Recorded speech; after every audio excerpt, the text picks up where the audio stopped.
One scorching afternoon, Duncan sat at the station, waiting for Skarloey to pass. Soon, the old engine arrived. I can't understand passengers. It's too hot to be outside, he muttered. It may be hot, Skarloey smiled, but it's still a beautiful day. You should have seen how crowded the platform was At where? Duncan urged. Oh, that station. Why have I forgotten the name of it? It's surrounded by the woods? Skarloey, Duncan answered slowly. the one you share a name with? Oh yes, of course, stammered Skarloey. How could I forget? He puffed hurriedly away. Duncan was bewildered.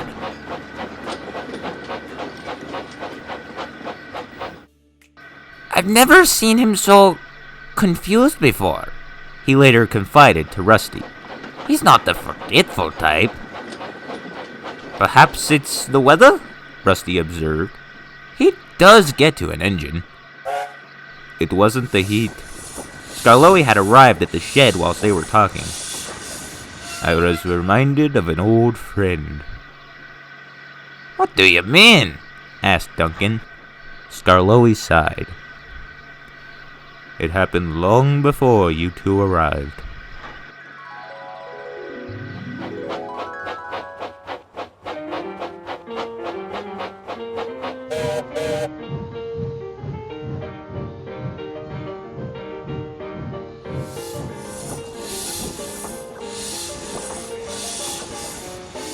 When Rheneas and I worked the line, the only engine we really knew from the big railway was Neil.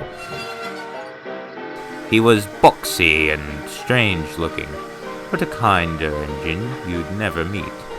He worked for the mining company, taking slates down to the harbor. And I'm off like a herd of turtles, he'd chuckle as he dragged the wagons away.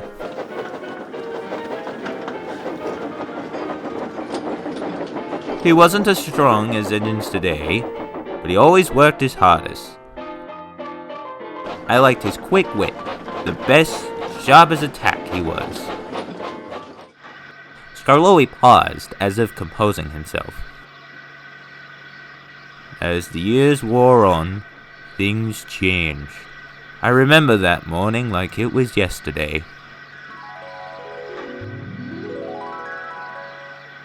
I'd brought my trucks. Neil was already there, bickering with his driver. When's Jones coming back for his break? Neil asked. Can he wait around forever? Neil, I told you earlier, his driver sighed. Jones hasn't worked here for years. Reggie's your fireman now. Oh, is that right? Neil answered, struggling to process this. I must have forgotten. I chalked it up to exhaustion. The mining company did work him hard, after all, but it happened time and again. Have you brought me any passengers? He asked Rheneas a few days later. You don't carry passengers anymore, Neil. Says who? Neil snapped. Says the mining company, Rheneas answered firmly. You work for them now, and they've no coaches. Oh, replied Neil flatly. That's a pity. You used to bring them to me all the time. And, the other wee engine. Now, what did he call himself? Skarloey? Aye! That's it, Skarloey. Good wee engine he is. I like him. Oh, there's my guard's whistle. I'm off like a herd of turtles. Rheneas and his crew shared a solemn glance as they watched him go. Not a word to Skarloey about this, his driver whispered. He'd be devastated. Little did they know, I heard everything from my shed. He forgot me, I thought, choking back tears. It was evident Neil was wearing down. Anywhere steam could leak from, it did. Despite this, he pulled his trucks just as he always had. In those days, managers weren't so sympathetic to engines, but even the head of the mining company was concerned. "He is not in a good way today," he told our manager. "Needs rest and an inspection. May we borrow Skarloey, please?" I got used to being loaded into my converter wagon and taking the slate to the harbor myself. All the while, I couldn't stop thinking of Neil, and if he'd ever go back to being the engine I once knew. I was surprised when I brought my last load from the quarry one evening. There he was, waiting with his trucks.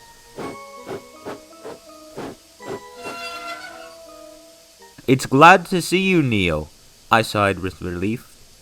"How are you?" "Oh, I've been better." He smiled dryly. "I just can't mind when." He fell silent, gazing at the setting sun. "'Tis been grand, "This life of mine," he said at last. "Plenty of work to do, firm days beneath my wheels. Nae shortage of good friends." There was silence between us. I wonder if he really knew who I was. "I wouldn't want to be anywhere else," he smiled at last. Before I could say any more, the guard's whistle blew.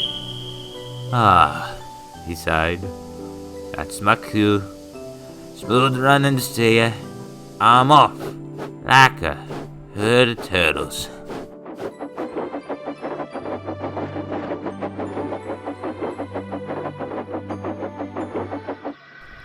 That was the last time I saw Neil, Skarloey finished, downcast. I suppose my slip-up reminded me of him. A heavy silence fell.